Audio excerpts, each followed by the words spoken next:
थी ना जिसमें वो सोने के पोस्टर्स थे, क्या वो वाली स्लाइड एक बार आप दिखा सकते हैं दोबारा? वो आज वही है, हमारा स्लीपिंग पोस्चर ही है, तो वहीं से रिपीट होगा, है ना। ओके, चलिए तो आज का हम स्टार्ट करते हैं। 1 मिनट मुझे दीजिए, मैं स्लाइड शेयर करती हूँ।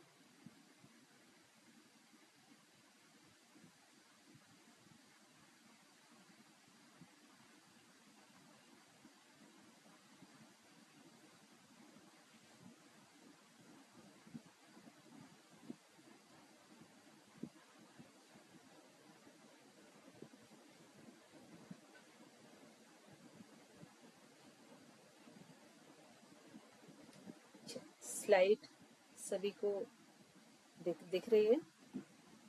ओके, तो अभी तक हमने जो बॉडी अलाइनमेंट या मिस अलाइनमेंट के बारे में पढ़ा था, तो हमको बॉडी अलाइंड है या मिस अलाइंड है या हर हमारे स्टेज से जानना पड़ेगा।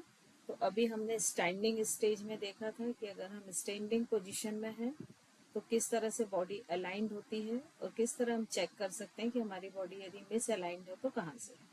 उसके बाद हमने सिटिंग देखा था, तो सिटिंग हमने चेयर पर भी देखा था और फ्लोर पर भी देखा था, दोनों ही पोजीशन में सिटिंग अलाइनमेंट को हमने चेक किया था। अब हम आते हैं स्लीपिंग पोजीशन। अब सवाल ये उठता है कि स्लीपिंग पोजीशन में क्यों जरूरी है अलाइनमेंट। स्लीपिंग में तो हम वैसे भी रेस्टिंग पोजीशन में हैं, राइट। तो स्लीपिंग पोजीशन में क्या प्रॉब्लम होती है कि आप देखिए, जब भी आप रात में सोते हैं तो आप मिनिमम 6 से 8 घंटे सोते हैं। 6 से 8 घंटे में भी आप जो स्लीप सोते हैं उनके 5 साइकिल्स को आप पूरा कवर करते हैं। 4 को तो सभी रोज करते हैं, 5th साइकिल हो सकता है कई बार कवर होती है या नहीं होती है। लेकिन ये जो एक बहुत अच्छी साउंडेड स्लीप होती है वो कम से कम उन 6 से 8 घंटे में 2 या 3 घंटे की तो रहती होगी या 4 घंटे की। तो वो जो साउंड स्लीप्स होती है, तो उसमें क्या होता है कि जब कोई भी व्यक्ति उस स्टेज पर सोता है तो उसे खुद का भान नहीं रहता है कि उसकी बॉडी पोजीशन कैसी है। और अगर उसकी बॉडी पोजीशन ठीक नहीं है, उसके कोई मसल्स लगातार स्ट्रेच हो रहे हैं या कोई मसल्स लगातार एक्सटेंड हो रहे हैं या कोई मसल्स ऐसा हो रहा है कि कॉन्ट्रैक्ट हो रहा है, तो जब वो बहुत लंबे समय तक 3-4 घंटे तक एक ही पोजीशन में रहते हैं, और अक्सर ऐसा होता है कि आप देखिएगा कि आप जिस पोजीशन में सोते हैं, आप जब तक वो पोजीशन अपनी बॉडी की नहीं क्रिएट कर लेते हैं आपको नींद नहीं आती है ना। जैसे कोई मान लीजिए लेफ्ट करवट सोता है, तो उसको आप बोलिए कि सीधे सो जाइए, तो उसको तब तक नींद नहीं आएगी जब तक वो अपना पूरा जो पोस्चर है वो उस तरह का क्रिएट नहीं कर लेता, उसकी पोजीशन क्रिएट नहीं हो जाती है कि जो जिसमें वो खुद को कंफर्ट फील करता है, तब तक उसे नींद नहीं आती है। लेकिन कई बार क्या होता है कि खुद को कंफर्ट फील करना और बॉडी अलाइंड होना दो अलग अलग चीजें होती हैं। ठीक है, अब सपोज मान लीजिए मेरी आदत है कि मैं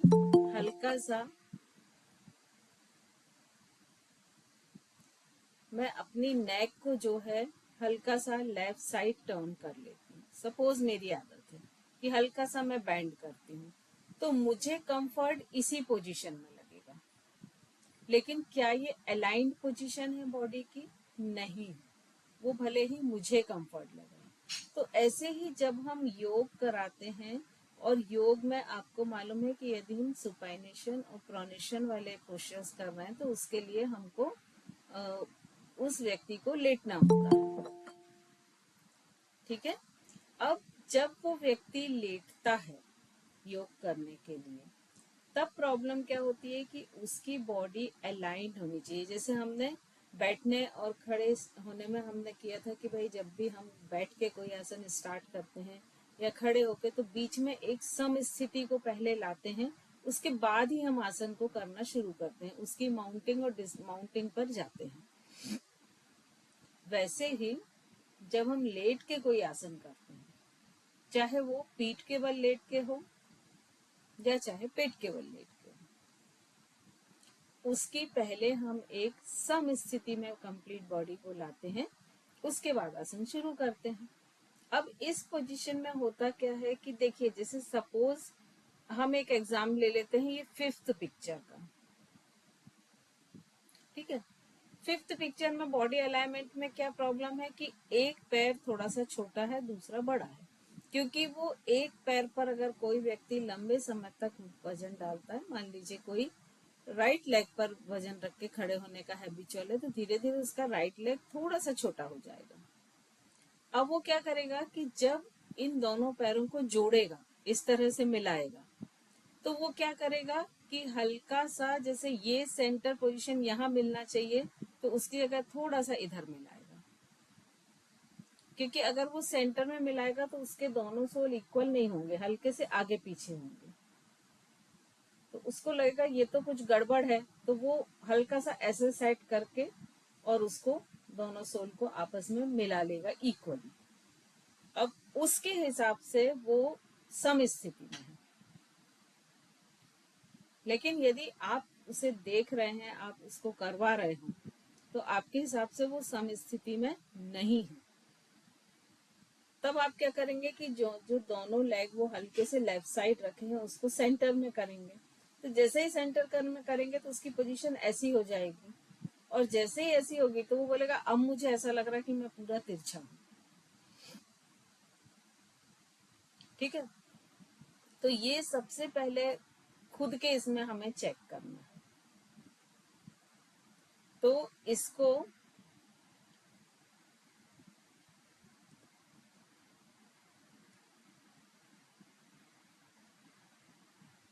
खुद के इसमें आप कैसे चेक करेंगे?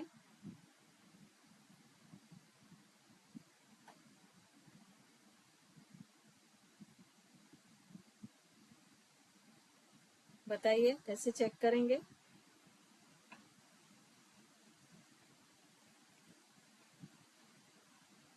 स्क्रीन पर मेरा पिक थोड़ा बड़ा दिख रहा है सभी को, राइट है ना?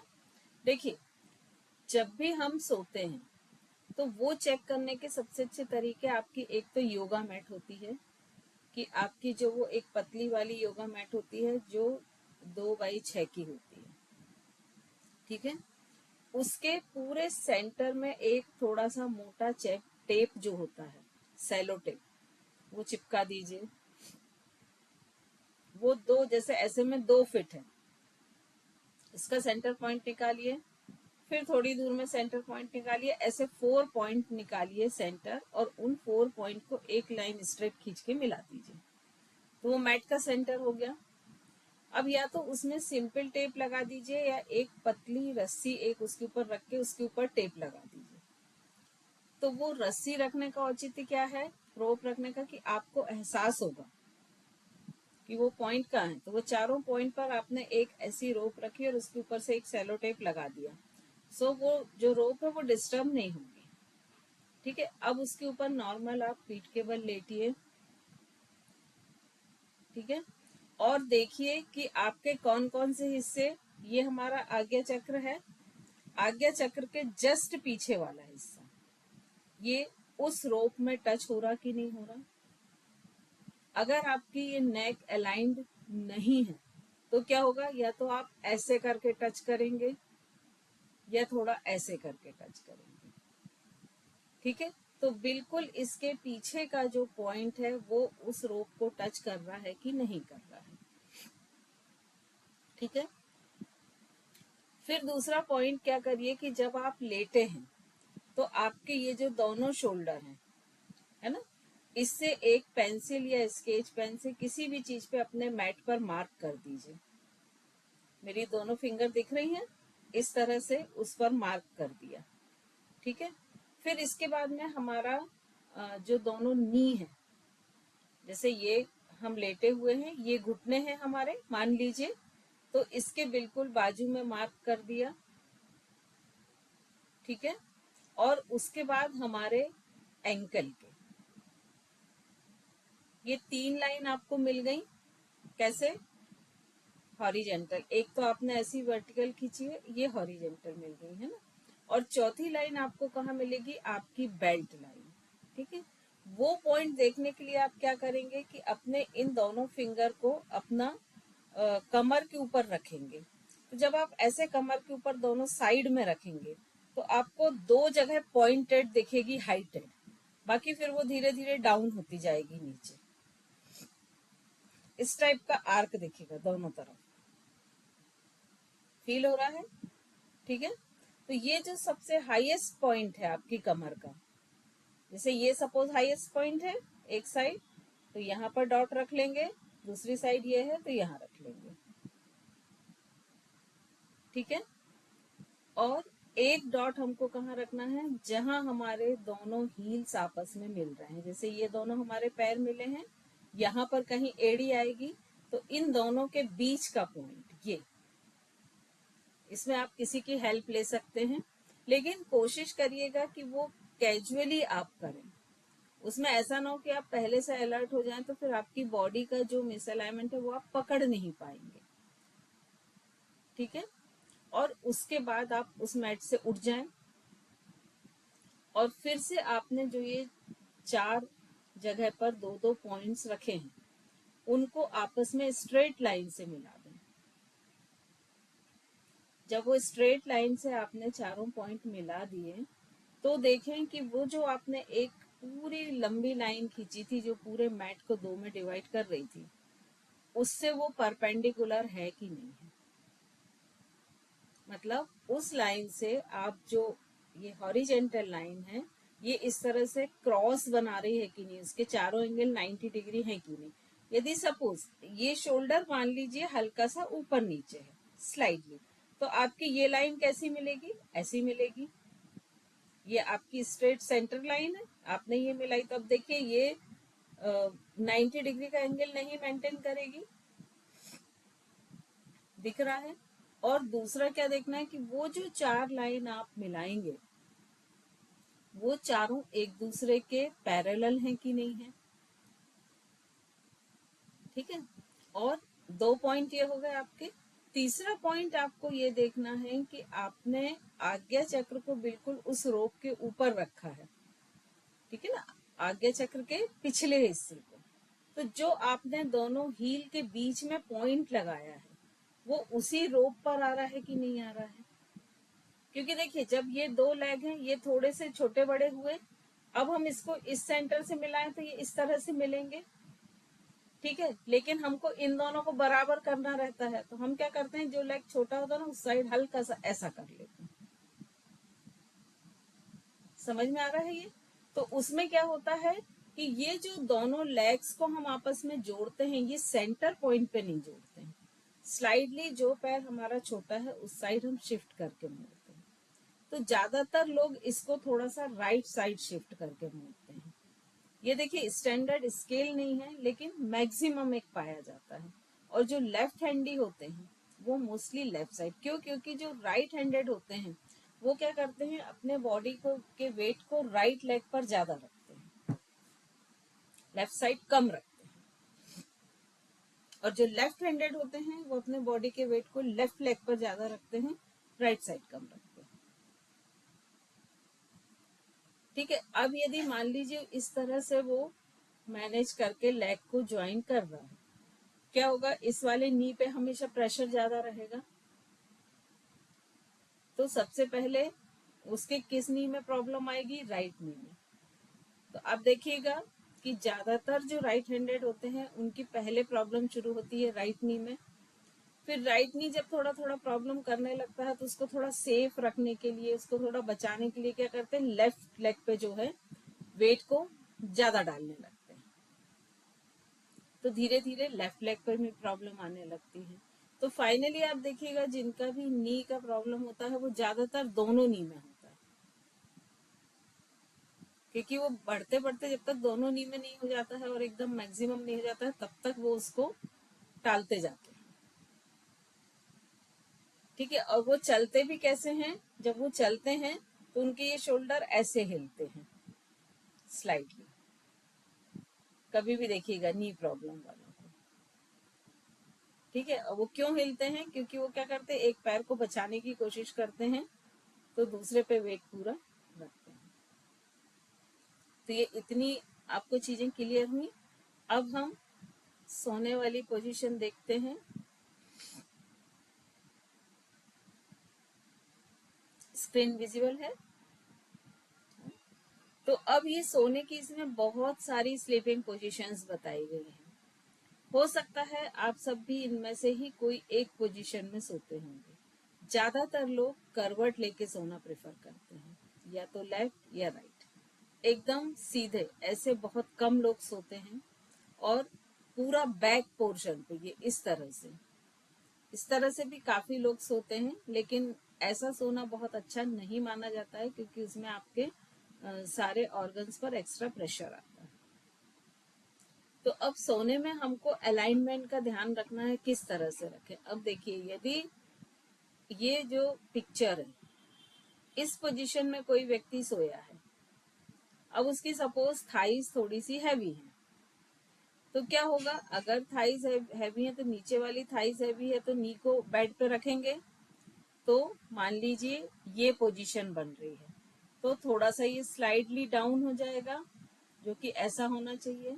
फिर चूंकि थाई हैवी है, तो यहाँ पर तो गैप ज्यादा लग रहा है, और नी को डाउन करेंगे, ऐसे हवा में तो रख नहीं पाएगा वो सोते समय, तो डाउन करके दूसरे नी पे रखेगा, तो क्या होगा कि इन नी की जो मसल्स हैं, दोनों पे लंबे समय तक प्रेशर रहेगा। तो जितने समय तक वो सो रहा है, उतने समय तक वो एक प्रेशर में रहेगा, और वो मसल्स लगातार प्रेशर होने के कारण, आप बिल्कुल ऐसा इमेजिन करिए कि आपने अभी खाना खाया है और आपको 2 घंटे बाद पानी पीना है, और आप ग्लास को ऐसे पकड़ के रखते हैं हाथ में, क्या ही होने वाला है? ऑब्वियसली ये मसल्स आपके इफेक्ट करेंगे, है ना? तो आप वही चीज यहाँ पर कर रहे हैं। अब यदि आप मान लीजिए इस तरह से सीधा सो रहे हैं, ठीक है, और ज्यादातर लोगों के नी जो होता है, जैसे ये नी है सपोज, ठीक है, तो इसके पीछे के जो मसल्स होते हैं वो फ्लेक्सिबल नहीं रहते हैं, और ये इस तरह से पूरे ओपन होते ही नहीं। वो आप कैसे देख सकते हैं कि जैसे उसके पैर को आप फ्लोर पर सीधा कराते हैं दंडासन में, तो फ्लोर और नी के बीच में ऐसा जगह रहता है कि एक फिंगर चली जाए, कई की ज्यादा भी रहती है ना?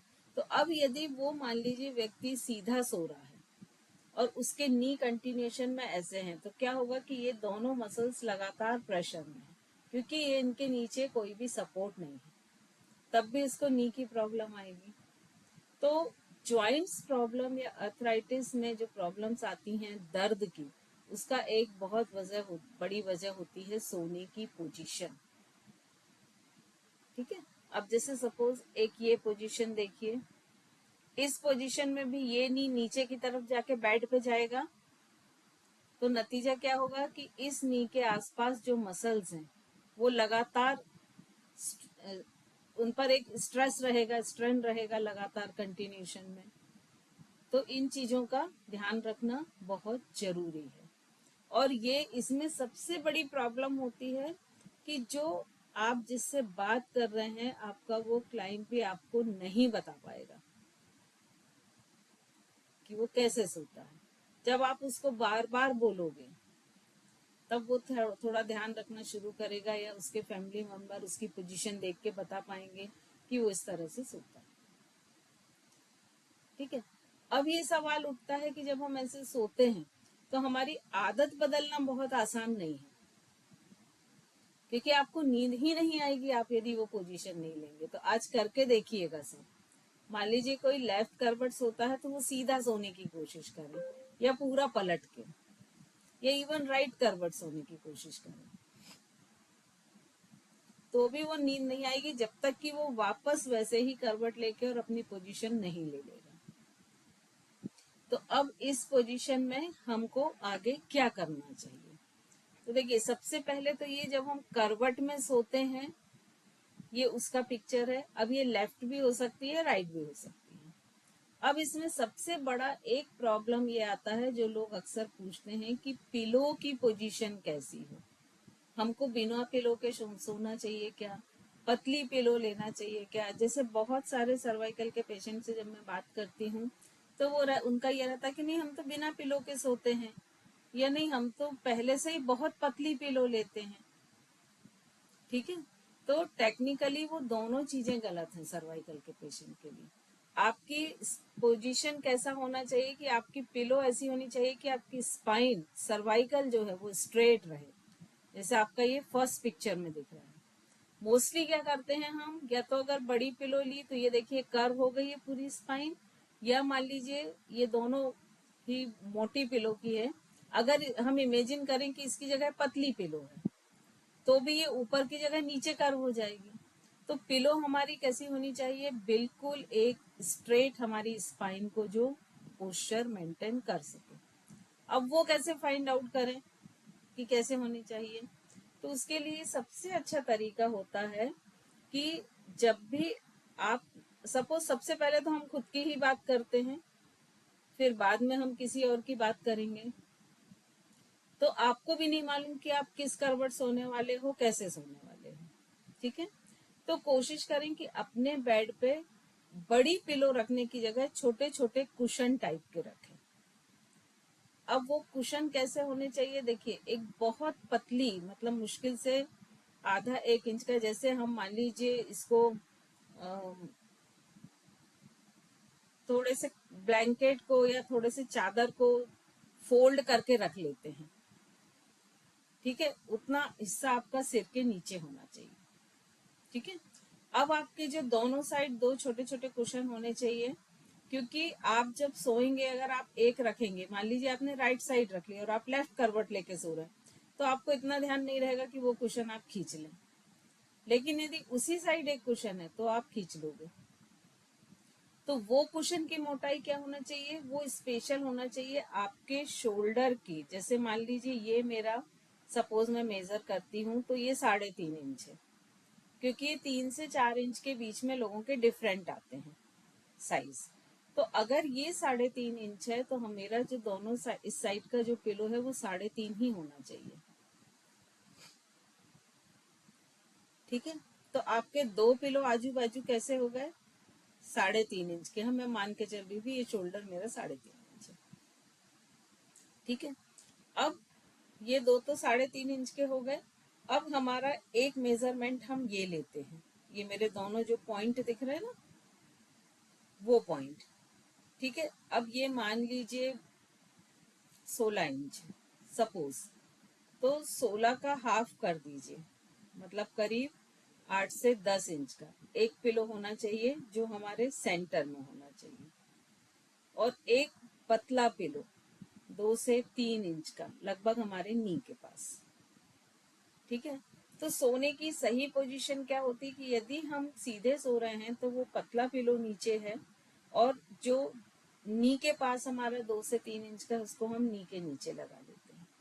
और यदि हम करवट में सो रहे हैं तो हमारे बाजू में जो हमारे शोल्डर के मेजरमेंट का पिलो है वो हमारे सिर के नीचे है, जिससे सर्वाइकल स्ट्रेट रहे, बिल्कुल फ्लोर के पैरेलल है। और हमारा जो एक ऊपर वाला हाथ है वो जो हमने चेस्ट के सामने पिलो रखा उसके ऊपर है, क्योंकि यदि हम ऐसे करवट सो रहे हैं और यहाँ पिलो नहीं है तो ये हाथ ऐसा गिरेगा, इसको आप हवा में लटका के तो रखोगे नहीं। तो जब ये ऐसा गिरेगा तो आपके चेस्ट को ये पूरी तरह से कोलैप्स कर देगा। तो सारी रात भर आपकी जो ब्रीदिंग है वो शॉर्ट ब्रीदिंग होगी, चेस्ट ओपन अप नहीं रहेगा। तो चेस्ट ओपन अप रखने के लिए बहुत जरूरी क्या है कि आपका ये हाथ इतना ऊंचा हो, मतलब आपके इन दोनों हाथ के बीच का जो डिस्टेंस है वो लगभग उतना एक मोटा पिलो है। तो ज्यादातर ये एक स्टैंडर्ड साइज कैसे आता है, वो जो एक गोल वाले पिलो होते हैं ना, छोटी साइज के, वो बहुत अच्छे इस साइज के आ जाते हैं स्टैंडर्ड। ठीक है, तो अब हम सही पोजीशन इसमें देखते हैं पिक्चर्स में। देखिए ये जो पिलो है ये इस तरह से होना चाहिए। अगर ये बिल्कुल इक्वल रहा तो आपका जो ये चिन है और आपका ये जो चेस्ट है, तो ये जो लोअर जॉ है, चिन है, ये 90 डिग्री का एंगल मेंटेन करेगा। अब यदि पिलो थोड़ा सा मोटा हो गया तो क्या होगा, ये एंगल 90 डिग्री से कम हो जाएगा। अब यदि पिलो पतला हो गया तो वो ये कि सर्वाइकल नीचे की तरफ जाएंगे तो ये क्या हो जाएगा, 90 से अधिक हो जाएगा। तो ये दोनों ही पोजीशन जो है ये ठीक नहीं है। सबसे अच्छी नेचुरल पोजीशन 90 डिग्री मेंटेन होनी चाहिए। इसमें एक बार फिर से हम लाइन के थ्रू समझते हैं कि अगर हम करवट में सो रहे हैं तो हम यदि आज्ञा चक्र, नोज, नेक के सेंटर से लेके पूरा नाभि तक लाइन खींचे तो वो एक स्ट्रेट होनी चाहिए और फ्लोर के पैरेलल होनी चाहिए। लेकिन अगर वही हमारे पिलो की मोटाई गलत है हमारे बॉडी के अकॉर्डिंग तो ये लाइन इस तरह से कर्व हो जाएगी या इस तरह से हो जाएगी। अगर पिलो मोटा है अधिक तो ऐसा होगा और पिलो पतला है तो ऐसा होगा। और वैसे ही यदि हम सीधे सो रहे हैं तो यदि पिलो पतला है तो हमारा हेड नीचे चला जाएगा, अगर मोटा है तो ये इस तरह से ऊपर उठ जाएगा। तो यहाँ पर कितनी होनी चाहिए कि ये एक स्ट्रेट लाइन मैनेज हो सके। जैसे ही स्ट्रेट लाइन होगी तो चिन ऑटोमेटिक 90 डिग्री हो जाएगी। तो यहाँ पर इस चीज का ध्यान रखना बहुत जरूरी है। अब उसको हम मेंटेन कैसे करें, तो वो वही चीज है कि यहाँ पर हम 2 पिलो रखें, बीच में एक पतला रखें। अगर हम सीधे सो रहे हैं तो यहाँ पर हम नी के नीचे एक पतला पिलो रख लें जिससे हमारी पूरी बॉडी रेस्टिंग पोजीशन में रहे। ठीक है। और यदि हम साइड करवट लेके सो रहे हैं तो फिर वही है कि शोल्डर के बराबर पिलो हो और दोनों पिलो और थाई के बीच में एक पतला कुशन ले लें। ठीक है। तो इस तरह से ये पोजीशन करनी चाहिए जिससे कि एक पोस्चर जो है स्लीपिंग पोस्चर वो परफेक्ट हो। ये स्पाइन की पहली वाली ही पोजीशन बताई है। ये एक्चुअली ये बताया गया है कि मैट्रेस कैसा हो, क्योंकि हमारे बॉडी का जो पोस्चर है ना वो डिपेंड करता है कि आपका बेड कैसा है। तो यदि बहुत सॉफ्ट होगा तो ये पोर्शन नीचे की ओर चला जाएगा और ये कर्व हो जाएगी। यदि बहुत हार्ड होगा तो क्या होगा कि ये यहाँ पर जो एक सपोर्ट मिलना चाहिए वो नहीं मिलेगा तो भी ये कर्व, क्योंकि यहाँ पे भी हमारा गैप रहता है या तो यहाँ पर एक सपोर्ट रखें। तो इसीलिए एक करेक्ट अगर होगा तो उसमें स्पाइन पूरी तरह से स्ट्रेट रहेगी। तो ये बेड का टाइप बताया गया है कि बेड का टाइप कैसा हो। और इसमें ये एक मेन जो बताया कि अगर लंबे समय तक हम इस तरह के बेड पर सो रहे हैं या इस तरह का पोस्चर सो रहे हैं तो ये देखिए यहाँ पर धीरे धीरे स्ट्रेस होने से इन सब जगह पर के जो मसल्स हैं वो वीक होते जाएंगे। और इस पूरे रीजन में मतलब ये कहाँ से शुरू हुआ, लंबर से लेके पूरा पेल्विक तक, इन सब रीजन में प्रॉब्लम धीरे धीरे धीरे धीरे क्रिएट होनी शुरू हो जाएगी। और अगर हमारी पोजीशन सही है तो ये इनकी पोजीशन सही रहेगी और अलाइंड हिप रहेंगे और जितनी भी बोन या मसल्स पर स्ट्रेस आ रहा है वो चूंकि नहीं आएगा तो ये प्रॉब्लम्स नहीं होंगी।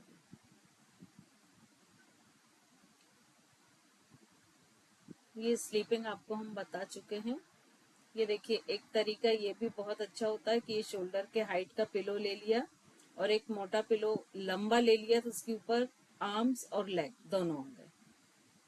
तो जो करवट लेके सोते हैं उसके लिए एक बहुत अच्छा तरीका है। ये जो होता है ये अक्सर प्रेग्नेंट लेडीज के लिए ये पिलो होता है।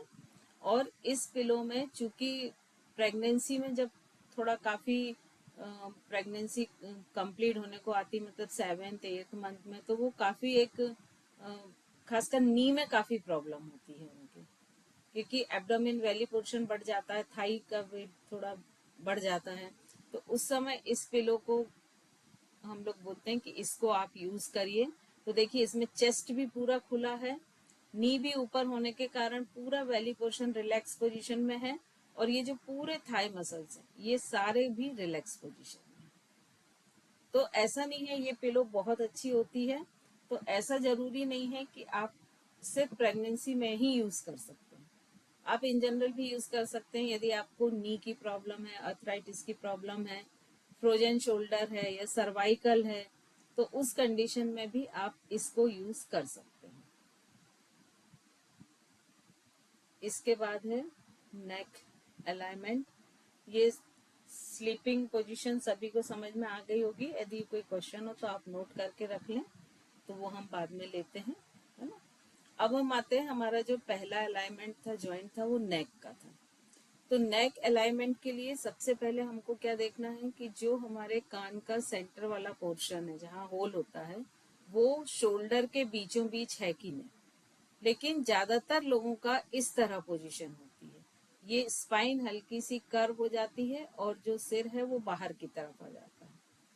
इसमें यही चीज और अधिक बढ़ गई है। तो जब इस पोजीशन में कोई भी व्यक्ति आता है तो उसके यहाँ पर एक ना ऐसा कर्व दिखता है और गर्दन बाहर की ओर निकली हुई दिखती है।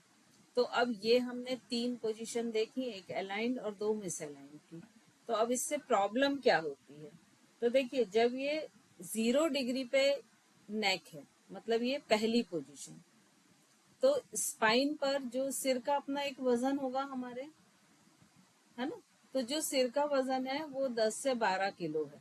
तो वो 0 डिग्री पर होने पर वो 10 से 12 किलो ही हमारे सर्वाइकल को बेयर करना पड़ रहा है, और उनकी कैपेसिटी इतनी है। लेकिन जब ये मिस अलाइंड हुई, मान लीजिए ये 15 डिग्री से 15 डिग्री से मिस अलाइंड हो गई, तो ये जो 10-12 किलो है जो वजन सर्वाइकल को सहना पड़ रहा था, उसकी जगह अब वो कितना इफेक्ट देगा, 27 किलो के बराबर। सिर का वजन उतना ही है, लेकिन सर्वाइकल पर इफेक्ट कितना आ रहा है कि वो मान लीजिए डबल से भी ज्यादा हो गया। यदि हम 12 केजी भी देखें तो ये 27 है, मतलब डबल से भी ज्यादा हो रहा है। फिर अगर वो हमारा जो नेक है वो 30 डिग्री आगे की ओर झुक जाता है, तो कितना, वही जो 10-12 किलो का हेड है वो कितने वजन का इफेक्ट देता है, 40। और जब वो 45 डिग्री आगे झुक जाता है तो 49 किलो का वेट देता है। और जब 60 डिग्री आगे होता है तो वो 60 किलो का वेट देता है। तो अब आप देखिए कि अगर लगातार इस पोजीशन में नेक आगे है, तो मतलब सर्वाइकल पर कितना एक्स्ट्रा वेट पड़ रहा है। जो 0 डिग्री पर उसमें 10 किलो पड़ना चाहिए, वो 6 गुना ज्यादा हो जा रहा है। और लंबे समय तक आप किसी भी ज्वाइंट पर यदि एक लगातार एक्स्ट्रा वेट देंगे तो वो वहां पर प्रॉब्लम्स आनी ही आनी है। तो सर्वाइकल को ठीक करने के लिए सबसे पहला तरीका होता है कि अपनी नेक को 0 डिग्री पर मेंटेन करें।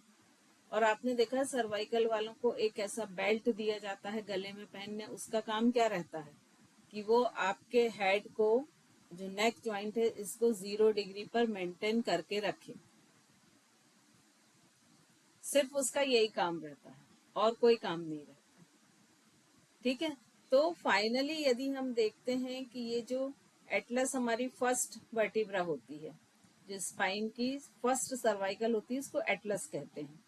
तो अगर एक सीधी लाइन हम पूरे सर्वाइकल से ड्रॉ करें, जो कि हमारे हेड को 2 इक्वल पार्ट्स में डिवाइड करें, और एटलस से एक सीधी लाइन खींचे, तो ये 90 डिग्री के एंगल मेंटेन करना चाहिए, ये प्लस के साइन में होना चाहिए। लेकिन जब हेड अलाइन नहीं होगा तो ये इस तरह से हो जाएगी, और जब ये इस तरह से होगी तो सर्वाइकल पे प्रेशर पड़ना शुरू होगा और नतीजन सर्वाइकल की प्रॉब्लम। तो जो सर्वाइकल की प्रॉब्लम है, अब आप देखिए, सोचिए कि जो सर्वाइकल की प्रॉब्लम है वो आपकी किसी भी चीज से दूर नहीं हो सकती है। इसके लिए कोई मेडिसिन आप ले सकते हैं क्या? कोई भी मेडिसिन ऐसी नहीं है दुनिया में कि जो आपके नेक को आप अलाइंड कर दे। ठीक है। तो सर्वाइकल की पोजीशन आप ठीक कर सकते हैं, उसका आपके पास एक ही तरीका है, और वो तरीका है कि आपका जो नेक की पोजीशन है उसको अलाइंड कर देना। क्लियर हुआ सभी को ये? तो हम जो इतना परेशान रहते हैं, सर्वाइकल हो गया, सर्वाइकल हो गया, क्या करें, ये दवाई लें, ये डॉक्टर को दिखाएं, ये थेरेपी लें, लेकिन उसका सीधा सा एक ही नियम है कि ये जो एटलस तिरछी हो रही है, इसको आप स्ट्रेट कर देंगे, आपका सर्वाइकल खत्म। और ये जो प्रोसीजर है, ये किसी भी मेडिसिन से, चाहे वो आयुर्वेदिक हो, चाहे कोई हर्ब वाली हो, किसी भी मेडिसिन से ला पाना पॉसिबल ही नहीं है। ये सिर्फ आएगी कि आप अपने इस ज्वाइंट को अवेयर हो। पहले तो उसके लिए अवेयरनेस होनी चाहिए, फिर सेकंड क्या होना चाहिए कि आप ये फाइंड आउट कर सको कि उसमें मिस अलाइनमेंट है तो क्या है। भाई वो लेफ्ट साइड हो रहा कि राइट साइड हो रहा कि पीछे हो रहा कि आगे हो रहा है। तो ज्यादातर लोगों में ये पाया जाता है राइट साइड या फिर आगे की तरफ। अगर 80% में अगर 100% नेक के मिस अलाइनमेंट है तो 75 से 80% आगे की तरफ होगा या साइड में, राइट साइड बैंड। ठीक है ना। तो सबसे पहले तो हमको, अच्छा अब आप उस पेशेंट से पूछेंगे तो उसको नहीं मालूम रहेगा। तो आपको देखना है कि जब आप उससे बात कर रहे हैं, वो नॉर्मल कंडीशन में बैठा है, तो वो अपने नेक को किस पोजीशन में रखे बिना उसको बताए। यदि आपने उसको बता दिया तो 100% वो अलर्ट हो गया और वो ठीक करके बैठेगा। तो हमें ठीक तो कराना है, लेकिन पहले उसको हमें पकड़ना है कि वो प्रॉब्लम है क्या। और जब एक बार हम फाइंड आउट कर लेते हैं कि नहीं ये प्रॉब्लम है, तब फिर हमें उसको बताना है और बार बार उसके बारे में बोलना है। तो जब हम बार बार उस चीज के बारे में उसको अलर्ट कराएंगे, बोलेंगे, तो फाइनली क्या होगा कि वो उस चीज के लिए अवेयर होने लगेगा। जैसे अभी इतनी सारी चीजें मिसअलाइनमेंट के बारे में हम आपको बता रहे हैं, तो कभी ना कभी कुछ ना करते हुए आपके दिमाग में कभी मेरी आवाज आ जाती होगी कि अरे ये ऐसा नहीं ऐसा है। ये अवेयरनेस है। और जब एक बार अवेयरनेस हो जाती है और उसके बाद आप उसको बताते कि नहीं भाई फाइनली आपकी प्रॉब्लम ये है, ये ठीक करना है आपको, तो क्या होगा कि वो फिर व्यक्ति अपने एफर्ट करने लगेगा उस चीज को ठीक करने में।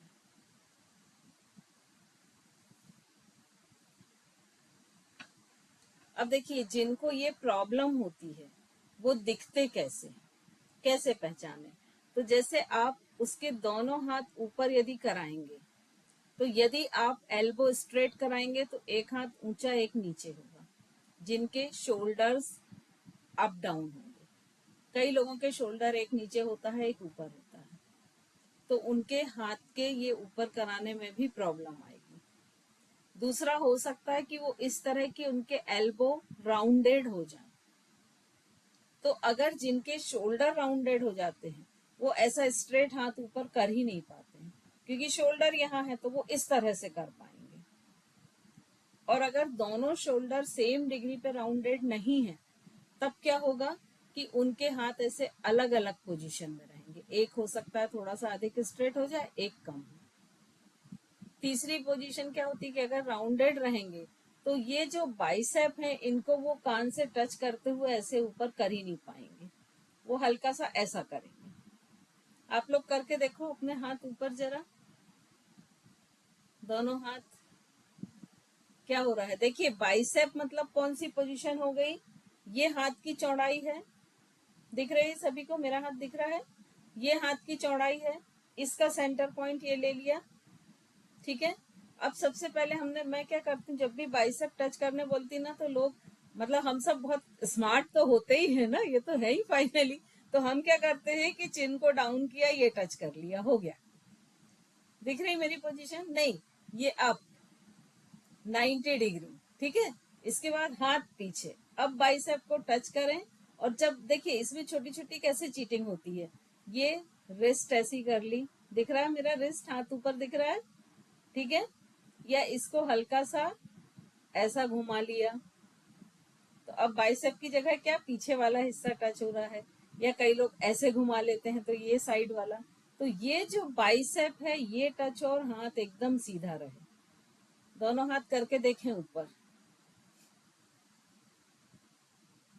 रितु जी चिन सामने डाउन कर रही हैं, चिन को ऊपर उठा के रखें।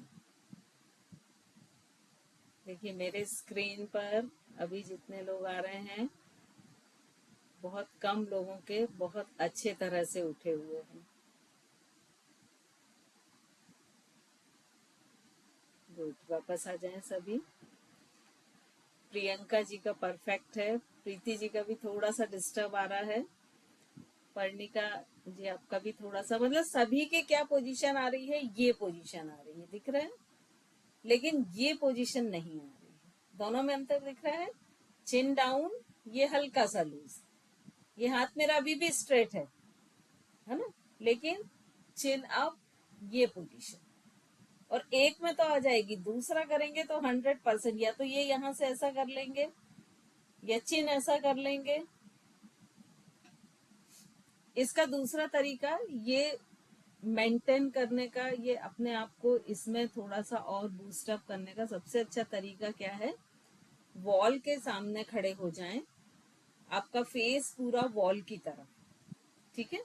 अब ऐसा इमेजिन करिए कि मेरे सामने ये वॉल है, राइट। दोनों हाथों को इस तरह से वॉल पर रखें और फिंगर्स को इस तरह से स्क्रॉल करते जाएं और अपर बॉडी को आगे बढ़ाते जाएं और पूरा फिंगर्स को ऐसा स्क्रॉल करते ऊपर तक ले जाएं और अपना नोज को वॉल पे टच करें। तो धीरे धीरे ये जो इम्प्रूवमेंट है ये हो जाएगा। तो आप लोगों को अभी ये एक्सरसाइज करनी है जब तक हमारा प्रैक्टिकल शुरू नहीं होता, क्योंकि जब हम आसन करेंगे तो उसमें ये चीज एक सिमेट्री में होना बहुत जरूरी है। ठीक है, क्लियर हुआ सभी को? ये वॉल है सामने, इमेजिन कीजिए, दोनों हथेली इस तरह से रखी, एक हाथ की दूरी पर खड़े हो गए, एल्बो पूरी स्ट्रेट रही। अब इसके बाद धीरे धीरे फिंगर्स को इस तरह से ऊपर करते गए और दीवार के पास आते गए। लेग्स हमारे वही हैं, चेस्ट पास आता गया और धीरे धीरे पूरा ऊपर ले जाके और नोज या फोरहेड भी आप कर सकते हैं, फोरहेड को वॉल से टच किया। मैम लेग्स आगे नहीं आएंगे, लेग्स वहीं लेग्स रहेंगे। आगे नहीं आएंगे, नहीं, तभी आपकी वो स्ट्रेचिंग आएगी। मैम लेग कितने पीछे रहेंगे? एक मिनट रुकिए, किसी का कैमरा वॉल के पास सेट है क्या?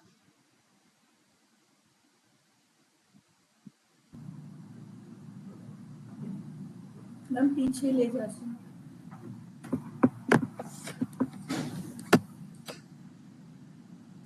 कोई भी एक व्यक्ति करिए तो मैं उसको ना पिन कर देती हूँ। मैम मेरा दिख रहा है क्या? श्वेता जी? Yes ma'am. हाँ, आपका दिख रहा है।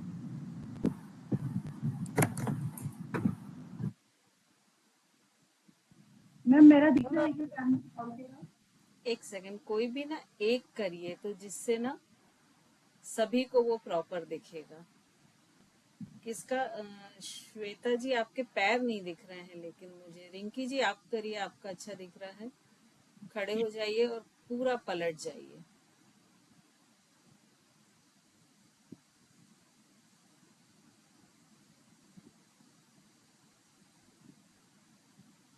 नहीं, बेड आपके इसमें आ गया है रिंकी जी। मैम एक बार मैं करती हूँ। हाँ, आप करिए रिंकी जी। रिंकी जी अब वापस आ जाएं, आपके इसमें ना बेड के कारण आपके लेग नहीं दिख रहा है।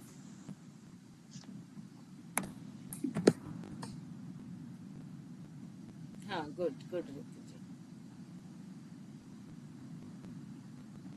देखिए मैंने रितु जी को पिन किया है, सभी को दिख रहा है? स्क्रीन दिख रही सभी को? थम्स अप करके बताएं, पर्णिका जी थम्स अप करके बताएं स्क्रीन क्लियर है? ओके।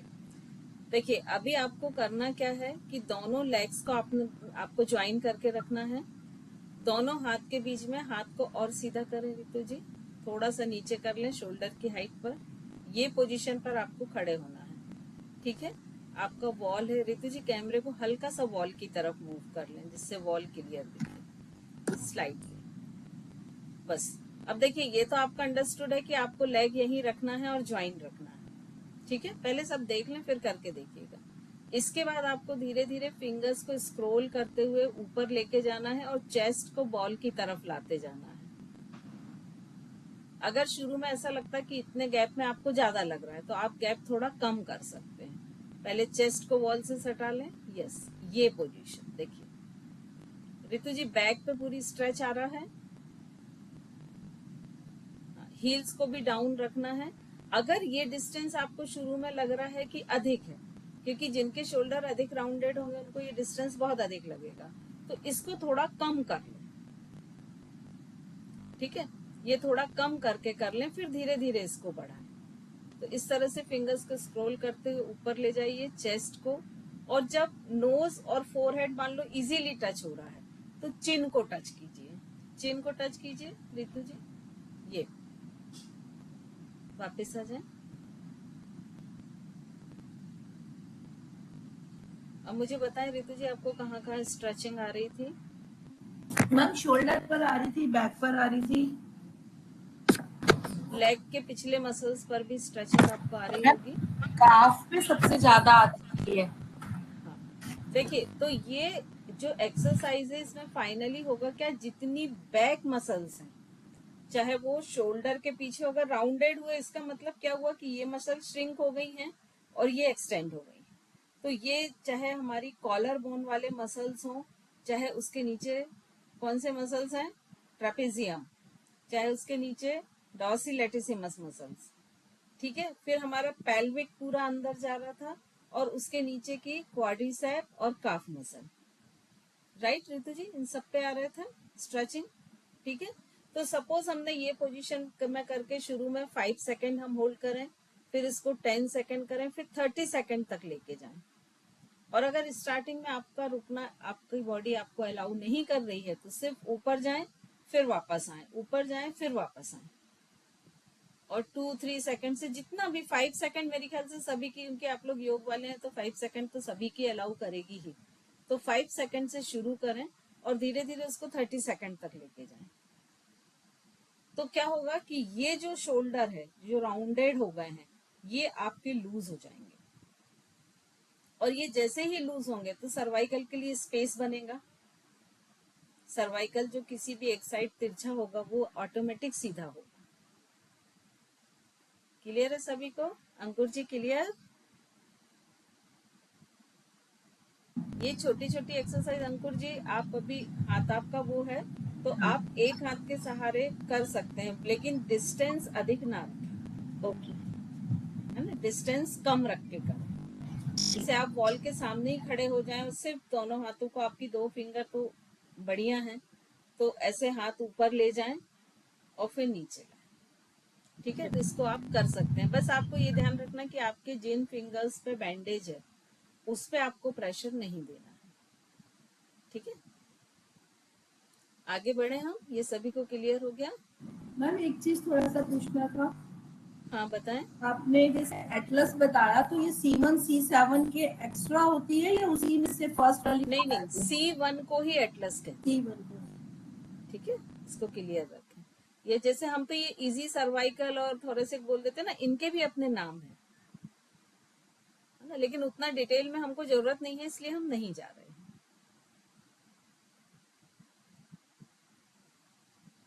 चलिए अब हम आगे बढ़ते हैं। तो ये पोजीशन आप लोग को समझ में आ गई कि जिनके शोल्डर राउंडेड होंगे आप कैसे पहचानेंगे,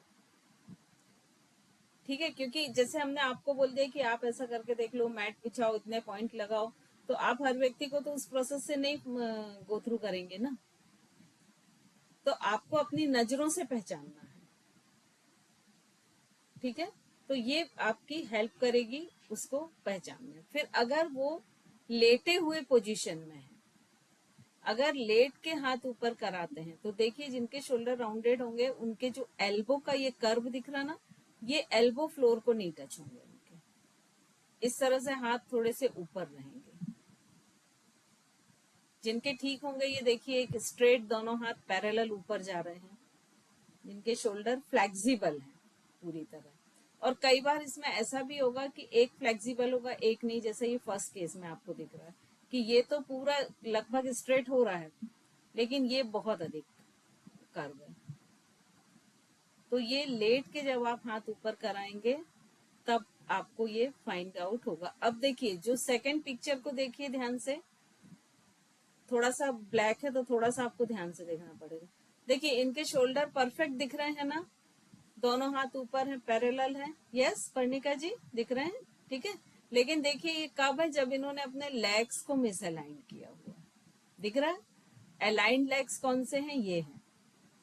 तो लेग्स को जब मिस अलाइन कर लिया तो ये अलाइंड हो गए। अब यदि यहां से मैं लेग्स अलाइन कर दूंगी तो ये डिस्टर्ब हो जाएगा, क्योंकि हमारी बॉडी पूरी एक लीवर के जैसे काम करती है। ठीक है, तो यदि मैं सेकंड पिक्चर में इनके लेग्स को, जैसे कि ये फर्स्ट लेग है, इस तरह से पूरे ज्वाइन कर दूं तो इनका ऊपर का हिस्सा जो है वो डिस्टर्ब हो जाएगा। ठीक है, तो ये सब पहचान है जो बता रहे हैं। फिर मैम ये शोल्डर, सर्वाइकल, सॉरी मैम, ये सर्वाइकल के वो दिखते हैं कि सर्वाइकल है या नहीं है, जैसे जरूरी नहीं हाथ। सर्वाइकल से रिलेटेड कोई भी प्रॉब्लम हो सकती है। ये अच्छा। नेक मिस अलाइनमेंट हम देख रहे हैं, है ना। फिर अप डाउन होते हैं जो इस तरह के होते हैं कि ये जैसे पॉइंट एक लाइन में आना चाहिए, तो ये देखिए ये थोड़ा सा ऊंचा है। तो इसमें क्या होता है कि ये देखिए ये जो डिप्रेशन वाले शोल्डर होते हैं वो इस तरह के डाउन होते हैं, दिख रहा है, ये लाइन ऐसी तिरछी बनेगी, जबकि ये लाइन कैसी होनी चाहिए, यहाँ से सीधी होनी चाहिए। तो ये आपने दो तरह के पढ़े थे ना, एलिवेटेड और डिप्रेस्ड। तो ये कौन से शोल्डर हैं, डिप्रेस्ड हैं। और जब एक ऊपर एक नीचे होता है तो एक डिप्रेस्ड होता है और एक कैसा होता है, एलिवेटेड होता है। देखिए यहाँ पर शोल्डर का एंगल देखें, यदि दोनों शोल्डर को मिलाती हुई एक लाइन खींचे और उसके नीचे शोल्डर पॉइंट की लाइन आ रही, मतलब वो कैसे हो गए हैं, डिप्रेस्ड हो गए हैं, है ना। और अगर शोल्डर की जो नॉर्मल ब्लैक लाइन है उसके ऊपर जा रही है लाइन, तो ये एलिवेटेड हो गए। ठीक है, तो एक्चुअली क्या होना चाहिए कि यदि हम हेड को इक्वली टू पार्ट से, आज्ञा चक्र, नोज से होते हुए कॉलर बोन तक, जो हमारा ये एक होता है ना, जो कॉलर बोन जुड़ती, वहां पर एक गड्ढे जैसा पोजीशन रहता है, नॉच होता है, वहां से यदि हम शोल्डर को मिलाएं तो ये 90 डिग्री आना चाहिए। 90 डिग्री का बड़ा महत्व है। आप देखिए जितनी भी चीजें अलाइंड हो रही है वो 90 डिग्री में हो रही है मैक्सिमम, है ना। और अगर ये 90 डिग्री से अधिक आ रहा है मतलब क्या हो गए, डिप्रेस्ड हो गए। और 90 डिग्री से अगर कम आएगा तो क्या हो जाएगा, एलिवेटेड हो जाएंगे। क्लियर हो गया ये सभी को, शोल्डर का मैम एलिवेटेड भी हो जाते हैं, डिप्रेस हाँ सबके नीचे झुक तो जाते हैं, एलिवेटेड भी हो जाते हैं। हाँ, आप बहुत अधिक एज वालों को देखो, उनके शोल्डर ऐसे रहेंगे। जब आप लोग मंदिर जाते हैं ना, तो जो काफी एज वाले होते हैं, मतलब 70 के आसपास, उनको देखिए पूरे राउंडेड रहेंगे और ऊपर रहेंगे। ठीक है, अब इसमें एक और चीज क्या होती है कि जब ये नेक आगे होती है तो ये हिस्सा राउंडेड हो जाता है, ये दिख रहा है। और जब नेक की पोजीशन ठीक होती है 0 डिग्री पर तो ये स्ट्रेट रहता है। तो दूसरी पोजीशन की नेक जॉइंट सही है, अलाइंड है कि नहीं, हम उसके पीछे के इस राउंड से भी पता कर सकते हैं। ठीक है, इसमें भी यही बताया है। ये चिन की पोजीशन है कि ज्यादातर लोगों की चिन की पोजीशन यदि डाउन है मतलब उसका नेक जॉइंट जो है वो मिसअलाइंड है। और अगर ये एग्जैक्ट ये 90 डिग्री मेंटेन कर रहा है, चिन उसका लोअर जो फ्लोर के पैरेलल है, तो इट मींस वो अलाइंड पोजीशन है। अब इसमें बहुत सारे दिए, इसका आप लोग चाहें तो पिक ले लें। मैं 1 मिनट का थोड़ा सा टाइम लूंगी।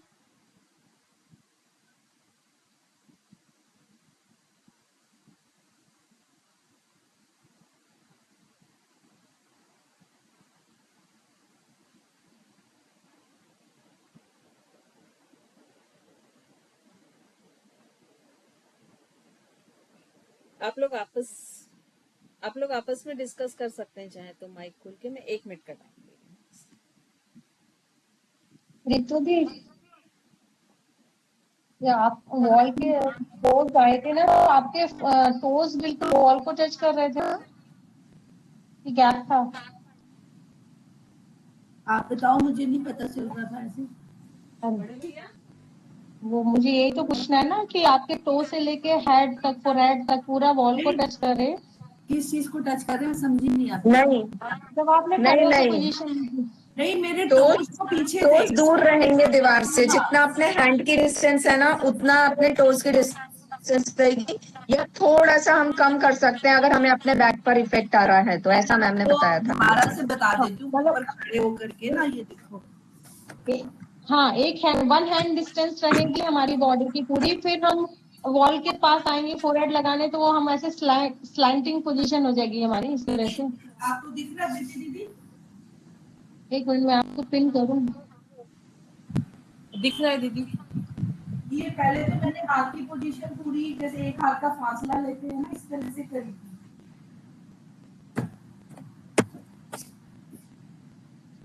एक हाथ का फासला लेकर करेंगी और पैर मैंने अपने पीछे ही रखे हुए हैं। पैर तो मैंने ऐसे करके करा था, पैर पैर मेरे वही है, पैर मैंने हिलाए नहीं है। हाँ फिर ओके। दूसरी बार मैम ने बोला था कि थोड़ा आप कम गैप करके कर सकते हो, तो मैंने थोड़ा सा आगे आगे किया था, लेकिन पैर अभी भी मेरे वही है और मेरी बॉडी ज्यादा आगे आ गई। पूरी बॉडी को दीवार से हमें टच करना है, मतलब बॉडी मतलब चेस्ट और अपना फोरहेड या चिन जो भी हम कर पा रहे हैं, लेकिन पैर हमारे नहीं रहेंगे। ये आई थिंक बहुत अच्छी मैम ने ये बताया, क्योंकि इससे ना शोल्डर पेन में भी बहुत इफेक्ट पड़ता है। तो ये हम ये पोजीशन में जिनका मिस अलाइन है, सपोज राउंडेड शोल्डर है, वो ये इसको प्रॉपर वे में नहीं कर पाएंगे उनका। हाँ, तो वो इस धीरे तरह से धीरे हम प्रैक्टिस से कर पाएंगे ना। प्रैक्टिस से हम अगर पहले आगे आके करें, फिर हम दूर से करें, फिर हम पहले उसको होल्ड ना करें, फिर धीरे धीरे उसको होल्ड बढ़ाएं, 30 सेकंड तक लेकर जाएं, तो उससे वो हमारे जो राउंडेड शोल्डर हो गए हैं वो, और 90% लोगों के हो गए हैं, हम लोगों को पता नहीं चलता। अभी जैसे मैम ने दिखाया कि चिन हल्की सी हमारी नीचे आ जाती है, बिल्कुल हम ऐसे 90 डिग्री नहीं बैठते अब। दीदी वो पैर दोनों आपस में टैच्ड रहेंगे ना, मतलब हाँ फीट हाँ टुगेदर रहेंगे ना? हाँ। चलिए सॉरी, कंटिन्यू करते हैं अब हम। अब इसमें एक चीज और आपको ध्यान देने की है कि अगर किसी व्यक्ति के नेक जॉइंट जो है वो अलाइन नहीं है, तो जो दंडासन पोजीशन है, हमने आपको बताया था कि सिटिंग में अगर हम कोई भी आसन स्टार्ट करते हैं तो वो किस पोजीशन से करते हैं? दंडासन से, उसकी बेसिक पोजीशन है ना। तो वो दंडासन में नहीं बैठ पाएगा पैरों को फैला के, और जैसे दंडासन की पोजीशन होती है ना, उसमें भी वो नहीं बैठ पाएगा, क्योंकि उसकी गर्दन उसको अलाउ नहीं करेगी। ठीक है। इसके बाद अब ये जो दो तो तरह के हमने पढ़ लिए थे शोल्डर, एक तो एलिवेशन था, दूसरा डिप्रेशन था। अगर ऊपर है तो एलिवेशन, नीचे है तो डिप्रेशन। उसके बाद क्या होता है? प्रोटेक्शन, मतलब सामने की तरफ ऐसे घूम गए हैं तो ये प्रोटेक्शन हो जाएगा। इसका आप लोग पिक ले लें चाहे तो। और अगर यही पीछे की तरफ ज्यादा हो गए हैं, मतलब मोर देन 180 डिग्री, तो क्या हो जाएगा? रिट्रैक्शन हो जाएगा। इसमें रिट्रैक्शन में आप देखें शोल्डर प्लेट हल्की सी फोल्ड है, आपको सभी को यहाँ दिख रहा होगा, और इसमें शोल्डर प्लेट में स्ट्रेच है। और वहीं अगर ऊपर की तरफ रोटेट हो जाएंगे तो उसकी सबसे अच्छी पहचान क्या होती है कि जो नेक अब अलग दिखती है ना, ये नहीं दिखती है, वो इस तरह के दिखते हैं। मतलब ये एलिवेटेड हो गए लेकिन वो सामने की तरफ है ऐसे। तो ये जो नेक का अंतर होता ना, ये नहीं समझ में आता है। और अगर वही डाउन पीछे तरफ रोटेट हुए तो डाउन रोटेट, तो अप रोटेट, डाउन रोटेट तो आप छोड़ दीजिए। आप सिर्फ 4 चीजें याद रखिए: एलिवेशन, डिप्रेशन और प्रोटेक्शन मतलब सामने की तरफ, और रिट्रैक्शन मतलब पीछे की तरफ रोटेट। बस इन 4 चीजों को याद रखिए। ठीक है। क्योंकि आपका शोल्डर 4 डायरेक्शन में मूव कर सकता है। तो ऊपर गया तो एलिवेशन, नीचे गया तो डिप्रेशन, सामने की ओर आया तो प्रोट्रैक्शन, और पीछे की तरफ गया तो रिट्रैक्शन। ठीक है। ये 4 चीज आप याद रखिए। अब इसमें जो तो हमने कभी सर्वाइकल होती है, म्यूट कर लीजिए प्लीज, जो अनम्यूट है इसका भी अनम्यूट है प्लीज। अब इसमें जो सर्वाइकल की पोजीशन होती है वो कैसे होती है? देखिए, ये नॉर्मल सर्वाइकल है 7 नेक की। अब यहाँ से ये जो आपको येलो येलो दिख रहे हैं, ब्रांचेस निकले हुए, ये नर्व हैं। ये नर्व्स निकल के आर्म्स में जाती हैं सारे। ठीक है। तो ये जब इस तरह से तिरछी होती है, आप किसी भी एक साइड नेक झुकाओगे कोई भी डायरेक्शन में, आगे पीछे लेफ्ट राइट, तो कहीं ना कहीं वो किसी ना किसी डायरेक्शन में ये सर्वाइकल तिरछी होंगी। और जब ये तिरछी होती तो ये क्या करती हैं कि ये जो नर्व्स निकल रही हैं इसको कंप्रेस करने लगती हैं, और ये कंप्रेस होने से ही सर्वाइकल की प्रॉब्लम शुरू होती है। ठीक है। तो यदि हम इनको, ये जो इस तरह से झुक रही हैं, इनको यदि हम स्ट्रेट कर दें तो ये जो कंप्रेस हो रहे हैं नर्व्स, ये वापस रिलीज हो जाएंगे। ये अर्थराइटिस हैंड के बारे में हम बात कर रहे थे ना, तो देखिए उसमें फिंगर्स जो है वो इस तरह की हो जाती हैं। ये दिख रहा है आपको पिक्चर, जो ज्वाइंट्स होते हैं वो तिरछे हो जाते हैं सारे। तो अर्थराइटिस की पेशेंट के लिए सबसे अच्छा उसका हाथ देखिए कि ये जो 3 ज्वाइंट्स हैं ये बिल्कुल एक लाइन में है कि नहीं। इसमें देखिए बहुत अधिक बताए हैं तिरछे पिक्चर में, है ना। ये बहुत लेट स्टेजेस में लिखा हुआ है, आप दिख रहे होंगे ना। लेकिन जब स्टार्टिंग होती है तो हो सकता है कि उसके स्लाइडली ऐसे हो। तो आपको ये देखना कि यदि यहाँ से आप एक लाइन खींचते हैं तो वो तीनों ज्वाइंट का सेंटर है कि नहीं। और ये सब आपको इमेजिनरी करना है, ऐसे नहीं करना कि उसको हाँ बोले हाथ दो फिर एक लाइन खींच के देख रहे। जस्ट हम उससे एक्सरसाइज कराएंगे ये वाली, और वो जब स्ट्रेट करेगा और वो अगर ये सीधा ना करके हल्का सा मान लीजिए ऐसा तिरछा कर रहा है ऐसा, तो इसका मतलब क्या है कि उसके जॉइंट्स में प्रॉब्लम आ रही है। तो आपको जो कुछ भी मेजरमेंट होगा वो क्या होगा, आपकी नजरों से होगा। समझ रहे इस चीज को आप, है ना। मतलब उसने जैसे ही ये पोजीशन की, फर्स्ट तो क्या होगा कि जैसे ये देखिए ये फिंगर्स को खोला तो ये देख रहे हैं आप वैली पोर्शन कितना अधिक है और सब में इक्वल है। तो ज्यादातर जिसको आर्थराइटिस होता है वो इतना वैली पोर्शन नहीं मेंटेन कर पाता है। सेकंड, मान लीजिए ये 2 फिंगर में शुरू हुआ तो उसका ये इस टाइप का रहेगा। समझ आ रहा है, दिख रहा है यहाँ पर कम हो रहा है वैली पोर्शन, तो ये इक्वल नहीं रहेगा। अच्छा, अब ऐसा जरूरी नहीं कि मान लीजिए किसी का ऐसा हुआ तो उसको आर्थराइटिस ही है।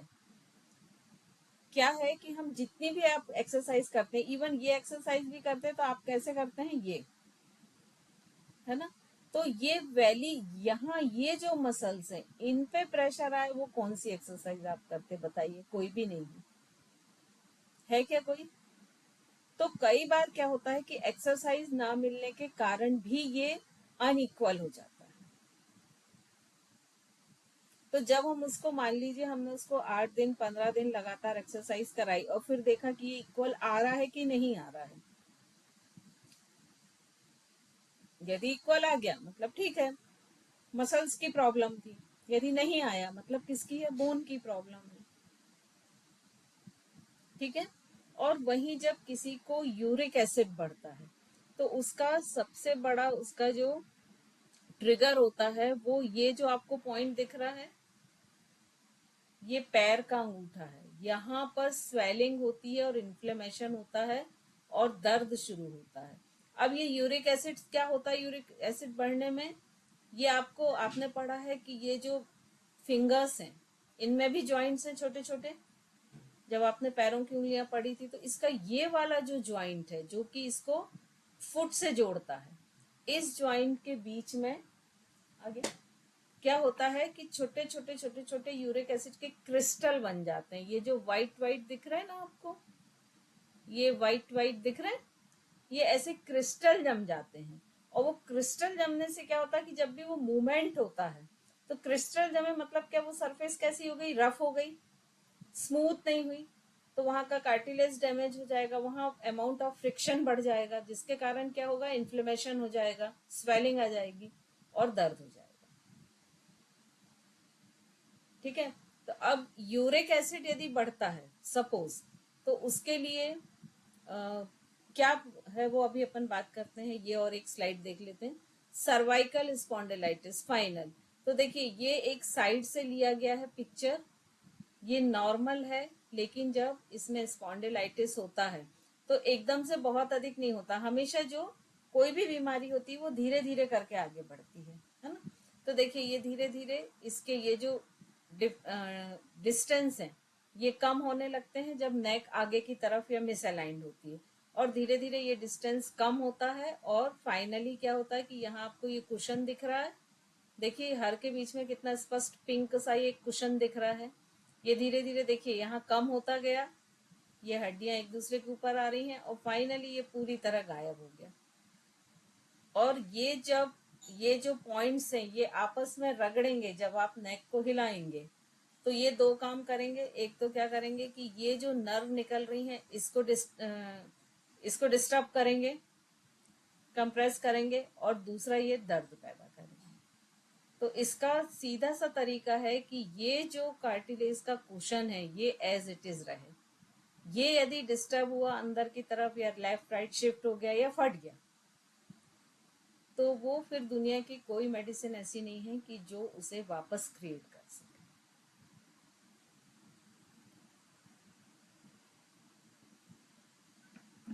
फ्रोजन शोल्डर, और ये लास्ट स्लाइड है।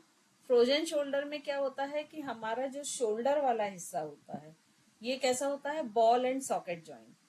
और बॉल सॉकेट जॉइंट क्या करता है कि उस जॉइंट को चारों डायरेक्शन में मूव करने की परमिशन देता है। ठीक है, मतलब हम हाथ को बिल्कुल आगे ऊपर नीचे पीछे पूरा सर्किल बना सकते हैं रोटेट कर सकते हैं। लेकिन जब ये मिस अलाइनमेंट के कारण क्या होता है कि सामने से लॉक होना शुरू होता है, तो इसके मूवमेंट्स कम हो जाते हैं। और मोस्टली क्या होता है कि ये ऊपर उठाओ, शोल्डर हाइट तक तो ये ठीक रहता है, उससे जब आप ऊपर उठाते हैं तो आपको दर्द शुरू हो जाता है। तो जैसे आपको अपने बाल बनाना, जैसे मान लीजिए पीछे बटन्स हैं उनको बंद करना, वो सब आपके लिए बहुत मुश्किल हो जाता है। तो यानी इसका जो फ्री 4 डायरेक्शन में रोटेशन है वो कम हो जाता है। तो ये फ्रोजन शोल्डर।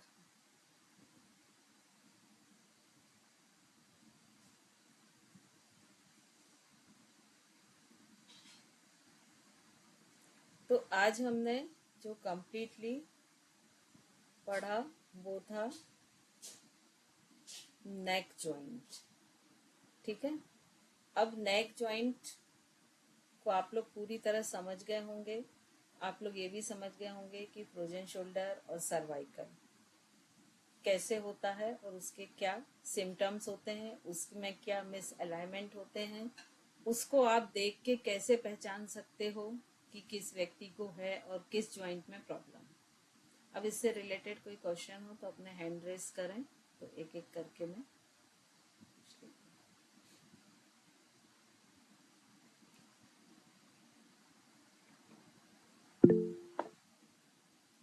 जी रितु जी।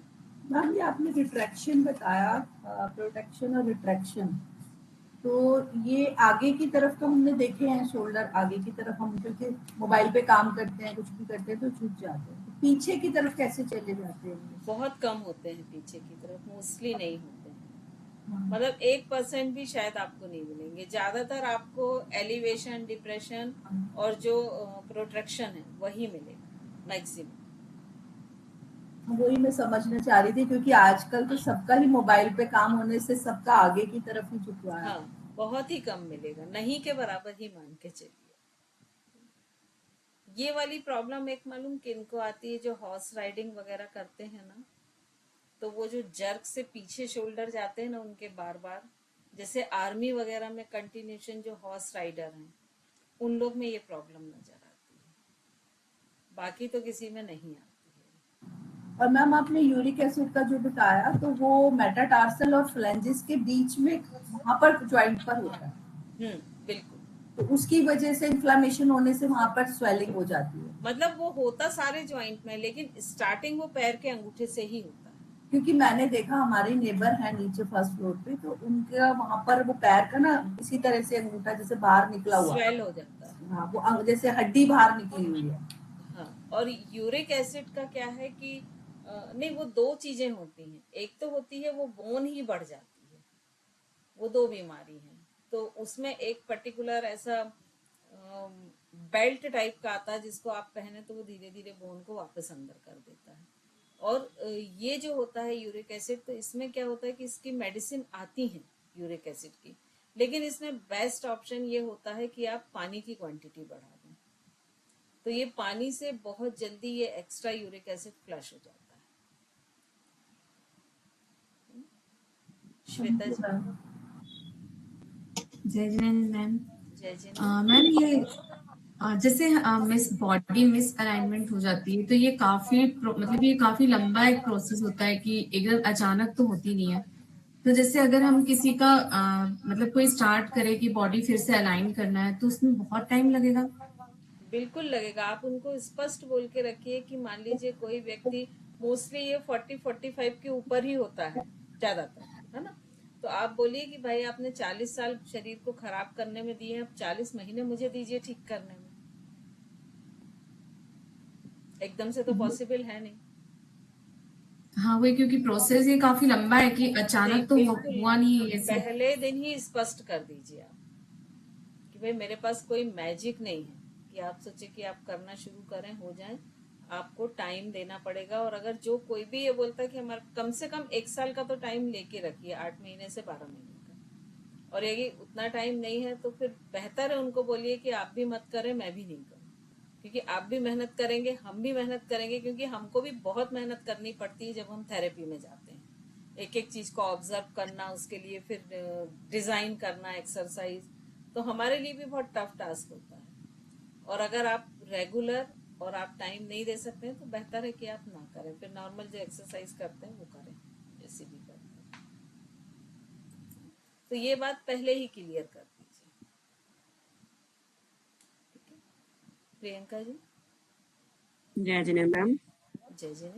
मैम जैसे ये यूरिक एसिड और अर्थराइटिस के बीच में क्या संबंध है? क्योंकि जहां तक मैंने सुना है कि अर्थराइटिस भी यूरिक एसिड बढ़ने से प्रॉब्लम आती है इसमें, या ये दोनों चीजें अलग अलग है, या इन दोनों का कोई अलग संबंध? अलग है, दोनों अलग अलग। दोनों अलग। हाँ, अच्छा मैम। प्रोटीन एक्सेस होने से यूरिक एसिड बनने लगता है कई बार, और वो यूरिक एसिड जॉइंट्स में क्रिस्टल के रूप में डिपॉजिट हो जाता है, और जिसके कारण इन्फ्लेमेशन और स्वेलिंग होती है, पेन होता है। अर्थराइटिस में भी सेम इन्फ्लेमेशन और ये हाँ, स्वेलिंग? इन्फ्लेमेशन और स्वेलिंग सब होता है, लेकिन रीजन वो नहीं होता है ना, रीजन डिफरेंट। अच्छा मैम, जैसे बैक, एक क्वेश्चन और था कि जैसे हमें अपनी बैक अलाइन करनी है, सपोज हम एक्सरसाइज नहीं कर पाते ज्यादा टाइम या किसी को बता नहीं पाते, तो आजकल एक बेल्ट आती है जिससे ये एकदम स्ट्रेट पीछे रहता है, हाँ, तो वो भी अपन बिल्कुल यूज कर वो सकते यूज कर सकते हैं, वो भी यूज कर सकते हैं। मैम एक लास्ट क्वेश्चन।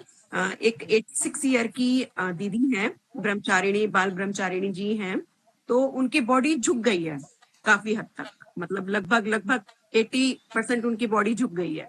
तो उनको जब वो खाना खाती है ना, तो उनको ऐसा लगता है कि खाना मेरा ऊपर ही रहता है, नीचे नहीं जा पाता। फंस रहा, हाँ, तो बिल्कुल उनको फंस अगर, रहा है वो। क्योंकि वो काफी आयुर्वेदिक ही मतलब मेडिसिन ले पाती है, मैं उनको मतलब दे पाती हूँ, लेकिन अगर वो उनको फायदा नहीं कर रही है, तो क्या हम योग में कुछ उन्हें ऐसी चीज बता सकते हैं कि उनको जैसे वो डकार ले तो मतलब खाना नीचे, क्योंकि वो बॉडी झुकी हुई है, तो मुझे लगता है कि शायद उस वजह से उनका खाना ऊपर ही रहता है, फंस नीचे रहा, नहीं जा पाता। वो बेल्ट आप पहना सकते हैं, फिर उनको दंड आसन में थोड़ा सा दीवार के सहारे बोलें टिक के बैठने को। लेकिन मैम उनकी एज 86 ईयर है। हाँ, वो उस समय तक तो मतलब फिर कुछ कर पाना भी बड़ा मुश्किल काम होता है, क्योंकि बोन भी उनकी काफी वीक हो गई होंगी। अगर हम जबरदस्ती कुछ करें तो मालूम पड़ा कि बोन में ही दिक्कत आ जाए, जी। तो आई थिंक उनको तो बस आप यही बोले, उनको एक जरूर आप कर सकते हैं उनके लिए रेमेडी, कि जैसे हम सिंपल बैठते हैं ना वैसे बैठें, और बैठने में पीछे हमारी इमेजिन करें कि अगर हम लेटेंगे तो स्पाइन कहाँ आएगी, वैसी एक गोल तकिया रख दें और धीरे धीरे उस गोल तकिया पे उनको लिटा दें। ठीक है, नेक्स्ट क्लास में कोई भी एक गोल तकिया पास में रख लीजिएगा, तो एक बार मैं बता दूंगी वो, तो उससे क्या होगा कि उनकी जो स्पाइन है ना वो धीरे धीरे सीधी होने लगेगी। तो बस एक ही अपन काम कर सकते हैं उनके साथ, क्योंकि इनकी एज के हिसाब से। Thank you ma'am. Preeti ji. Ma'am जैसे मेरी फ्रेंड को है फ्रोजन शोल्डर, राइट हैंड में है वो, जैसे वो योगा कराती तो वो बस इतना ही जाता है, लेफ्ट वाला पूरा ऊपर जाता है। वो बैंक में इलेक्ट्रिसिटी डिपार्टमेंट में वो जॉब करते, तो बोले जब से जॉब करी है मैंने लैपटॉप पे काम रहता है, तो मेरा ये राइट हैंड कैसे हो गया, ऊपर ही नहीं जाता, इतना ही रहता है। तो मैं उनको क्या सजेस्ट कर सकती हूँ कि अभी जो अपना अगर हम जी वॉल वाली अभी जो बोली थी ना, फिंगर्स को स्क्रॉल करके, जो रितु जी ने अभी करके दिखाई थी एक्सरसाइज, वो कराइए, वो उनके लिए बेस्ट एक्सरसाइज। वो उनको कितनी देर करना है, मतलब कितनी बार करना है? दिन में कम से कम 10-10 बार 2-3 टाइम करें। वो तो कभी भी क्या, ऑफिस में ही मान लीजिए वॉशरूम गए तो एक बार ऐसे ऐसे राइट हैंड से कर लें जो हैंड में प्रॉब्लम है, या कभी भी चलते फिरते, उसमें तो खाने का भी कोई ऐसा नहीं है कि खाना कब खाया हो, तो दिन में कम से कम 3 बार तो उनको करने बोलिए। फिर उनको दूसरा सजेशन ये दीजिए कि वो किचन वगैरह में अपना सारा सामान ऊपर रखें, जैसे होता है ना, नमक का, शक्कर का, चाय का, कॉफी का, सब डिब्बे ऊपर रखें। तो जब वो बार बार ऐसे ऊपर से उतारेंगी ना, कपड़े ऊपर टांगे, जो कपड़े टांगने की मान लीजिए अगर उन्होंने वो लगाए हैं तो वो थोड़े ऊपर लगाएं। तो वो चीजों को ऊपर थोड़ा सा रखना शुरू करें, जैसे डेली के कपड़े अलमारी में वो ऊपर वाले शेल्फ में रखें। तो वो जाने अनजाने में ही एक्सरसाइज होगी और उनका काफी उससे रिकवर हो जाएगा। मैम सर्वाइकल के लिए क्या एक्सरसाइज हो सकती है जो आपने बताई?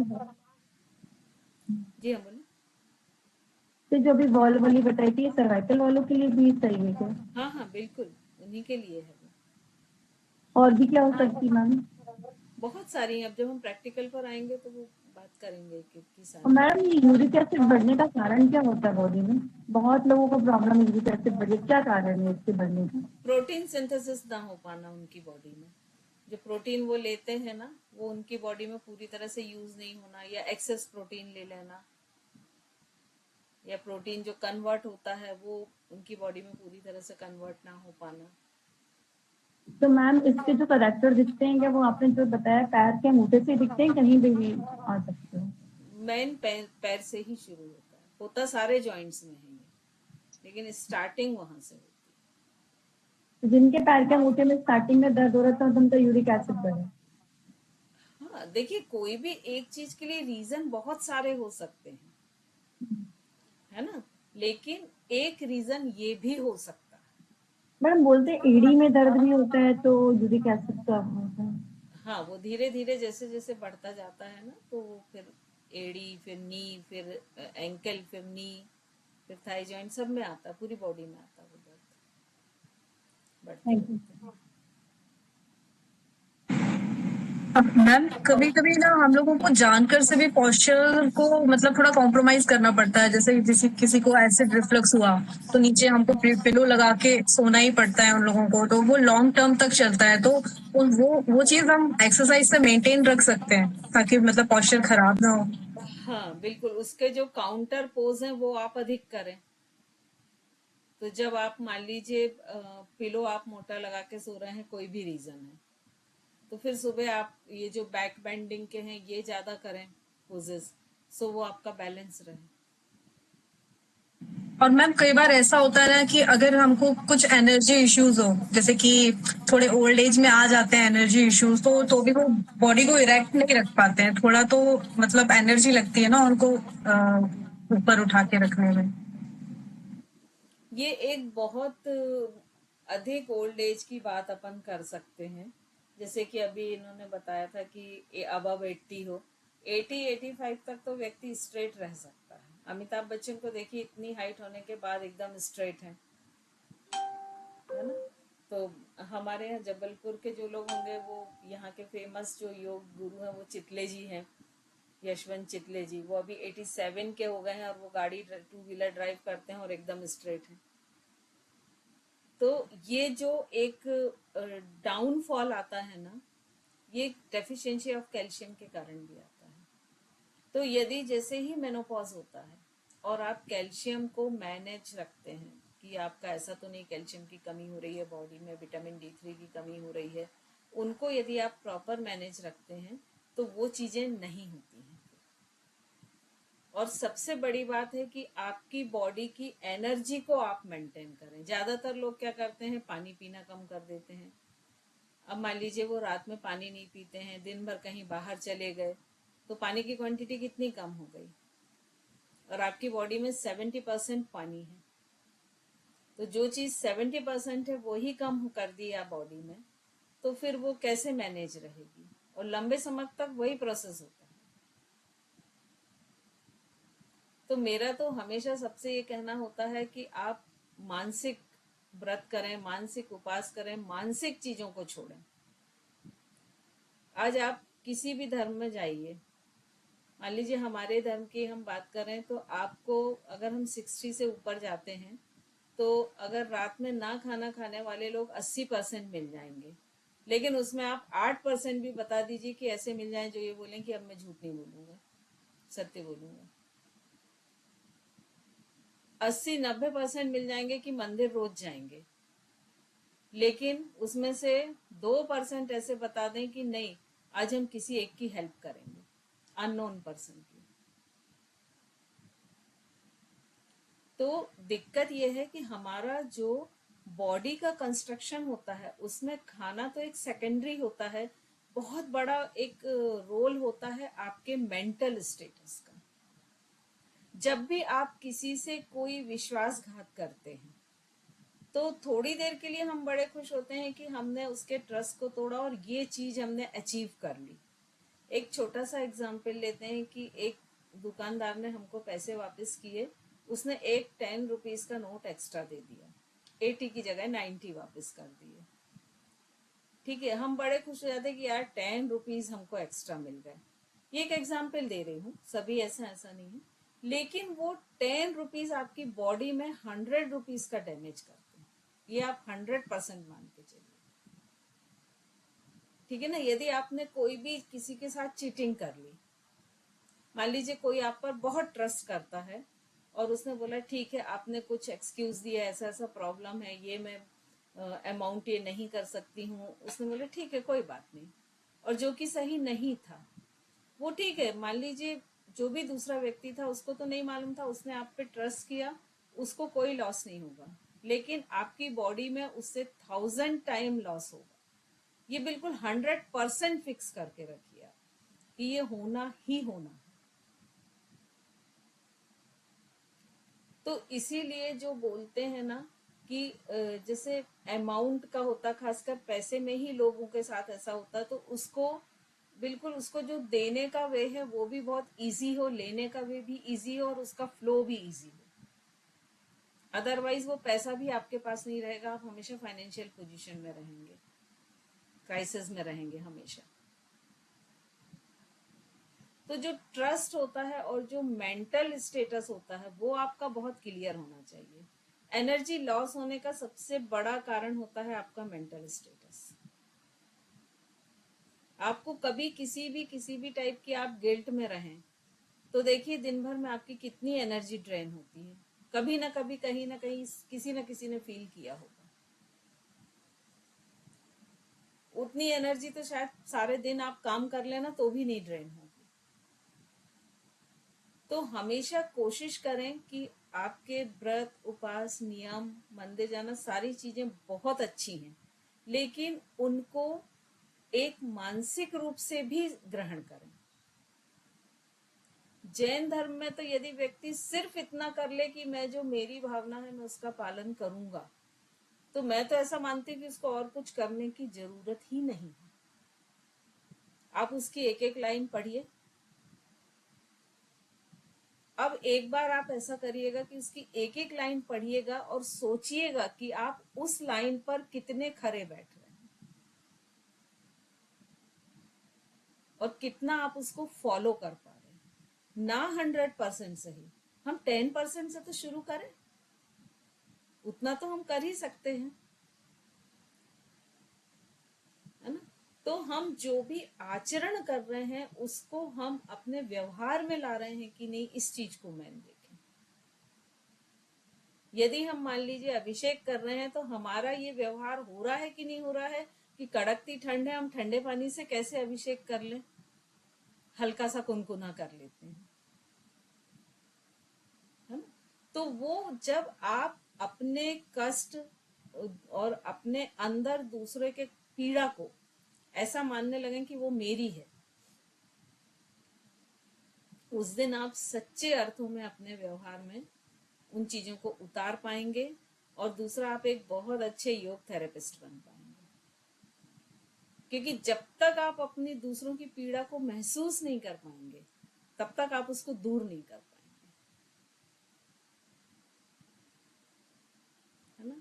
तो इस चीज को आप जरूर ध्यान रखें कि सारी चीजें करें, लेकिन कोशिश करें कि हमारा आचरण में विशुद्धि आए, हमारे व्यवहार में विशुद्धि आए।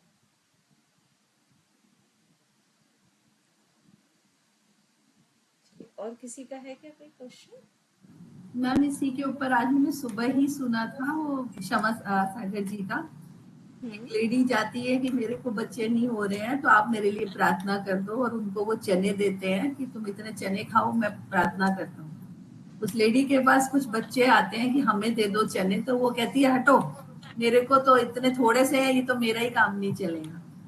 तो बाद में वो संत उसे कहते हैं कि प्रार्थना तो मैंने की लेकिन ईश्वर ने नहीं सुनी, क्योंकि तुमने दूसरों के बच्चों का दर्द भी नहीं समझा, तो तुम अपने बच्चों का एग्जैक्टली कैसे समझोगे? वही चीज मैं बोल रही हूँ। तो अभी तो सिर्फ यदि हम इतना कोशिश कर लें कि हम अपने आप को मेरी भावना की कसौटी पे खड़ा कर लें, मुझे नहीं लगता उसके बाद कुछ करने की जरूरत है ना। तो हम कोशिश करें कि उसकी एक एक लाइन को देखिए। जब हम मेरी भावना पढ़ते हैं ना, एक आध दिन में आप लोग का मेडिटेशन उसमें करा दूंगी, याद रखिएगा मेरी भावना की। जब हम उसकी 4 लाइन पढ़ते हैं और फिर अपने आप को एनालिसिस करते हैं, है ना, और जब हमारे अंदर से निकलता, देखिए दूसरों के लिए हम कुछ भी दिखा दें, लेकिन आंख बंद करके जब हम सिर्फ खुद को देख रहे हैं, तब तो हम प्योर हो ही सकते हैं, शुद्ध हो ही सकते हैं और ऑनेस्ट हो सकते हैं, है ना। तो जब हमारे अंदर से उसके रिफ्लेक्शंस निकलते हैं, या कि अगर हमने ये लाइन पढ़ी और हमारे अंदर उसमें क्या क्या है, तब हमको समझ में आता है कि अरे हम तो अभी ए भी नहीं पढ़े और हम तो सोच रहे थे कि हम बिल्कुल एस आर तक पहुंच गए। हमारे भ्रम टूटते हैं। तो वो एक जो चिंतन होता है मेरी भावना का, वो जरूर करें। और उसमें करना क्या है आपको, कि सिर्फ मान लीजिए आज 4 लाइन पढ़ी स्टार्टिंग की, ठीक है ना, और अपने आप को उस पर पूरा तौला कि ये 4 लाइन में मैं कितना फॉलो कर रही हूँ, या ऐसी कौन कौन सी चीजें की जो मैं नहीं कर पा रही हूँ, या ऐसी कौन सी चीजें को मैं जो चाहूं तो कर सकती हूँ लेकिन मैं नहीं कर रही हूँ। तो 10 से 15 मिनट तक सिर्फ उन्हीं 4 लाइन पे फोकस रखा, और लास्ट में एक संकल्प लिया कि ठीक है, इनमें से ये चीजें तो मैं कर ही सकती हूँ, तो ये मैं करूंगी। तो आप देखिए आपके जीवन में इतना इतना बड़ा परिवर्तन आएगा ना, कि आपको लगेगा कि सारे ग्रंथ पढ़ना बेकार हो गया। ग्रंथ का अपना यूज है, बिल्कुल ऐसा नहीं बोलना चाहिए बेकार हो गया, लेकिन इसने ज्यादा सार्थकता दिखाई, हम ऐसा कह सकते हैं। ठीक है, तो इसको आप लोग चाहें तो करना शुरू करें। सिर्फ 4 लाइन पढ़ना है और 10 से 15 मिनट तक आंख बंद करके बैठ के उनको ही मनन करना है, और देखना है कि कितनी चीजें हैं कि जिनको आप अपने जीवन में उतार सकते हैं लेकिन नहीं उतार रहे हैं, और कितनी चीजें ऐसी हैं कि जो आपके जीवन में बिल्कुल ही विरोध हैं उसके। उस साइड धीरे धीरे आपको जाना है। तो कोशिश करें करने की आज से, है ना, क्योंकि मेरी भावना सभी को याद होगी। फिर नेक्स्ट क्लास में मुझे सिर्फ 4 लाइन का करें, फर्स्ट 4 लाइन, ठीक है। 2 दिन करें, फिर मुझे परसों बताएं कि उसके क्या इफेक्ट्स हो गए, ठीक है। और आप चाहें तो उसको राइट डाउन भी कर सकते हैं, कि जैसे जब करने के बाद आप उठें तो जो आपने संकल्प लिया उसको राइट डाउन करें कि मैंने ये संकल्प ले लिया है, ये चीजें अब कम से कम मैं नहीं करूंगी, ये कमियां मेरे में पाई गई जिसको आज मैं नहीं कर सकती, लेकिन भविष्य में मैं कोशिश करूंगी कि इन पर भी मैं विजय पाऊं। तो इस तरह के पॉइंट करके आप उसको नोट डाउन भी कर सकते हैं। तो इसको आप लोग करिए। ये बहुत ही मतलब एक जो बोलता है ना मैजिकल इफेक्ट आपको मिलेगा अपनी लाइफ में, जो आपको लगेगा कि अरे वाह, ये तो हमको कभी का कर लेना था, आज इतने लेट क्यों हो गए। ठीक है, चलिए और कोई क्वेश्चन है क्या? मैम एक लास्ट बात पूछनी थी, ये स्लीपिंग का जो पोस्चर हमारा है, तो हमें समझना ये है कि हम चाहे सीधा सोएं या करवट लेके सोएं, हमारी पोजीशन उसकी बिल्कुल स्ट्रेट होनी चाहिए। सिंपल सा फंडा है, हम कैसे भी सोएं, हमारी कोई मसल्स स्ट्रेस में नहीं होनी चाहिए, उस पर स्ट्रेन नहीं होना चाहिए, या बहुत लंबे समय तक कॉन्ट्रैक्ट नहीं होना चाहिए। कि जैसे सपोज हमने हाथ ऐसे रख के कर लिया, अब हमारा चेस्ट पूरा बंद है, तो हमारी ब्रीदिंग थोड़ी सी शैलो हो ही जाएगी, डीप ब्रीदिंग नहीं होगी या नॉर्मल ब्रीदिंग नहीं होगी। अगर हम इसको ओपन कर लेंगे, एयर जाने का स्पेस रहेगा, तो ब्रीदिंग हमारी नॉर्मल होगी। तो बहुत से लोग बोलते हैं ऐसे सो वैसे सो वैसे सो, लेकिन सिंपल सा ये उसूल रखें कि स्टार्टिंग ये करें कि आप जैसे भी सो रहे हैं बॉडी को अलाइंड करके सोएं। ये पहला स्टेप। अगर आप पहले दिन ही लास्ट स्टेज में पहुंचोगे तो आपकी नींद ही नहीं हो पाएगी और आप और बीमार हो जाओगे। तो सबसे अच्छा तरीका होता है कि बढ़िया 3-4 कुशन आजू बाजू रखें अलग अलग साइज के, और आप जिस साइड भी सो रहे हैं उसको खींच लें और सो जाएं। ठीक है, थैंक यू मैम। मैम ये आपने बिटवीन द लेग्स ये आपने बताया कि एक पतला कुशन या हम चादर फोल्ड करके रख सकते हैं जब हम करवट लेके लेटे हुए हैं, जो पिक्चर में था कि पिलो थी और फिर लेग्स के बीच में वो था। तो मैम वो तो एकदम कॉन्शियस होके कोई लेटेगा तभी वो हो सकता है, वो तो जैसे करवट थोड़ा सा लिया हिला तो वो डिस्टर्ब हो जाएगा पैर के बीच का जो है। इसीलिए सबसे अच्छा तरीका ये जो आपको एक बताया था ना कि एक लंबा तकिया लीजिए जिसके ऊपर हाथ और वो पैर दोनों आ जाए, नी, वो बेस्ट ऑप्शन है। और आप अपने यहाँ जो एक जनरल वो गोल तकिया होते हैं ना, पिलो, वो सबसे लोड, अच्छे होते हैं। हाँ वो लोड बोलते हैं, लोड जो होते मसन हैं ना, मसन मसन हाँ, ये लोड, बस वो सबसे एकदम स्टैंडर्ड साइज के होते हैं कि उसके ऊपर आप इसको रेस्ट कर लो और एक नी को रेस्ट कर लो, तो बहुत कंफर्टेबल भी होते हैं और बहुत आराम से उसमें सो सकते। तो सबसे बेहतर है 2 लोड दोनों साइड रख लो, 2 कुशन सिर के बाजू में रख लो, बस कर। क्योंकि जब आप सीधे भी सोते हो ना और अगर आप उस लोड को नी के नीचे खसका लोगे तो आप देखिएगा आपको बहुत रिलैक्सिंग लगेगा पैर में। आप सीधे लेट के देखिएगा और सिर्फ नी के नीचे जो है वो लोड रख लीजिएगा, तो आपको लेग्स ना बहुत रिलैक्सिंग पोजीशन में लगेंगे। ट्राई करके देखो, ये सब एक्सपीरियंस से ही समझ हम में पिलो तो लगा लेते हैं हम कई बार पैर के नीचे ना। एक लोड रखें, लोड बेस्ट होता है। वो एक्चुअली ऐसा गोल होता है ना, तो उसकी हाइट भी इतनी होती है कि वो लगभग इतनी हाइट कर ले लेता है, और जब हम नी उसके ऊपर रखते हैं ना तो वो भी फ्लोर के पैरेलल आ जाता है, तो वो एक अच्छा हाइट का होता है। 2 नहीं मैम तो एक रख सकते ऐसा कुछ आपका। हाँ बिल्कुल बिल्कुल बिल्कुल पानिका जी, वो रखते तो हैं मैम, लेकिन ड्राइंग रूम में रखते हैं, बेड पे नहीं रखते। आप बेड पे रख के देखें, बस ये सॉफ्ट हो तो वो ऑटोमेटिक जितना पुश होना होगा हो जाएगा, सॉफ्ट होगा तो उसको लेके देखें, आपको चेंजेस समझ में आएंगे। मैम ये मेमोरी प्लस ये पिलोज और अपने वो आने लगे ना सब कुछ गद्दे वगैरह भी मेमोरी प्लस, वो अच्छे रहते हैं क्या?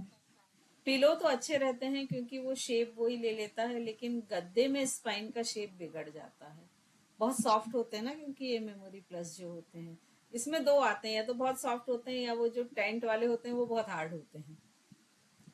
तो जो पिलो वगैरह आती हैं वो तो काफी अच्छी रहती हैं इसकी, लेकिन जो मैट्रेक्स हैं वो योग करने बहुत अच्छे हैं, सोने नहीं है। सोने में वो हार्ड मैट्रेक्स का शेप देंगे। हार्ड मैट्रेस भी रिकमेंड करेंगे आप, जैसे कोई किसी को नया मैट्रेस लेना तो वो थोड़ा हार्ड रहे? हाँ थोड़ा, बहुत नहीं, लेकिन मतलब जैसे बोलते हैं ना कि ना बहुत सॉफ्ट हो ना बहुत हार्ड हो। चलिए, आई थिंक सभी के क्वेश्चन हो गए। Thank you ma'am. मिलते हैं हम नेक्स्ट क्लास में।